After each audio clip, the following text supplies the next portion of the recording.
আপোনালোকে জানে যে আমাৰ বৰ্তমানৰ যি জালুকবাৰী সমষ্টি সেই জালুকবাৰী সমষ্টি আগতে তাৰ প্ৰায় 50% অঞ্চল পশ্চিম গুৱাহাটী সমষ্টিত আছিল। আজাৰা, ধাৰাপুৰ, আমাৰ গোটেই অঞ্চলটো মাজিগাঁও, গড়ল, কাহিকুচি, মালিগাঁও গোটেই অঞ্চলটো আগতে পশ্চিম গুৱাহাটী সমষ্টিত আছিল আৰু গুৱাহাটী পৌৰ নিগমৰ প্ৰায় 5টা ৱাৰ্ড। সেইবাবে মই যিহেতু জালুকবাৰী সমষ্টিত প্ৰতিদ্বন্দ্বিতা কৰিম আৰু গোটেই অসমতে মই নিৰ্বাচনী প্ৰচাৰত থাকিম, গতিকে মোৰ সমষ্টিত যাতে অকণমান নিৰ্বাচনী প্ৰচাৰৰ দায়িত্ব ৰমেন দাই লয়, তাৰ কাৰণে মই ৰমেন দাক অনুৰোধ কৰিবৰ কাৰণে ৰমেন দাৰ ঘৰলৈকে আহিছিলোঁ। দ্বিতীয়তে আপোনালোকে এইটোও জানে যে এইবাৰ গুৱাহাটী মহানগৰীত এখন আমি এজিপিক দিওঁ আৰু বাকী 3খন বা 4খনত বিজেপিয়ে প্ৰতিদ্বন্দ্বিতা কৰে। এইবাৰ যিকোনো কাৰণতে আসনখন ডিমৰীয়াত গ'ল, চেণ্ট্ৰেল গুৱাহাটীলৈ নগ'ল। ৰমেন্দ্ৰ নাৰায়ণ কলিতা বিধায়ক আছিল।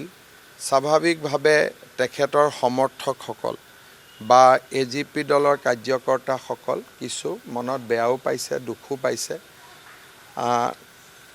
ৰমেন দাৰ লগত মোৰ বহুত দিনৰ সম্পৰ্ক, ছাত্ৰ সন্থা কৰাৰ পৰাই, মই ক্লাছ 5ত থকাৰ পৰাই সম্পৰ্ক। গতিকে ৰমেন দাক যি ধৰণে যথোচিত সন্মান আমি দিব লাগে আমি দি থাকিম আৰু ৰমেন দাই নিজেও বুজে আৰু বহুত বেছি মোৰ ৰমেন দাক বুজাবলগীয়া কথাও নাথাকে। কথাবিলাক ৰমেন দাই নিজে জানেও বুজেও আৰু মোৰ প্ৰতি ৰমেন দাৰ বহুত বেছি স্নেহ আৰু মৰম আছে আৰু সেইকাৰণে মই ভাবোঁ যে অকণমান মনত কৰ্মীসকলৰ যেতিয়া ক্ষোভ হয়, কাৰ্যকৰ্তাসকলৰ ক্ষোভ হয়, নেতাজনৰো মনটো কিছু পৰিমাণে হ'লেও অলপমান দুখ কষ্ট পায়। আজি আমি ৰমেন দাৰ যিখিনি একেবাৰে ক্ল'জ ৱৰ্কাৰ তেওঁলোকৰ লগতো আলোচনা কৰিলোঁ।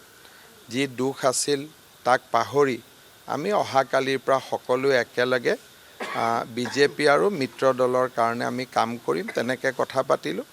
আৰু ৰমেন দাক সদায় বিজেপি এজিপি দুয়োটা দলে সদায় যথোচিত সন্মান দি যাব। এনেকৈ তেওঁক ৰমেন দাই এটলিষ্ট সেইবিলাক কথা, মইতো আজি প্ৰথম দিনাৰ পৰাই ফোনত আছোঁ, ৰমেন দাই এইবিলাক কথা চিন্তাও নকৰে আৰু বিশেষকৈ মই যেতিয়ালৈকে মুখ্যমন্ত্ৰী বা মই যেতিয়ালৈকে দায়িত্বত আছোঁ, ৰমেন দাই এনেও নকৰে, কাৰণ ৰমেন দাৰ লগত মোৰ সম্পৰ্ক আজি নহয়, একেবাৰে ক্লাছ 5ত আজিৰ সম্পৰ্ক নাই। আমি একেলগে সদৌ গুৱাহাটী ছাত্ৰ সন্থা কৰা দিনৰ বহুত দীঘলীয়া সম্পৰ্ক।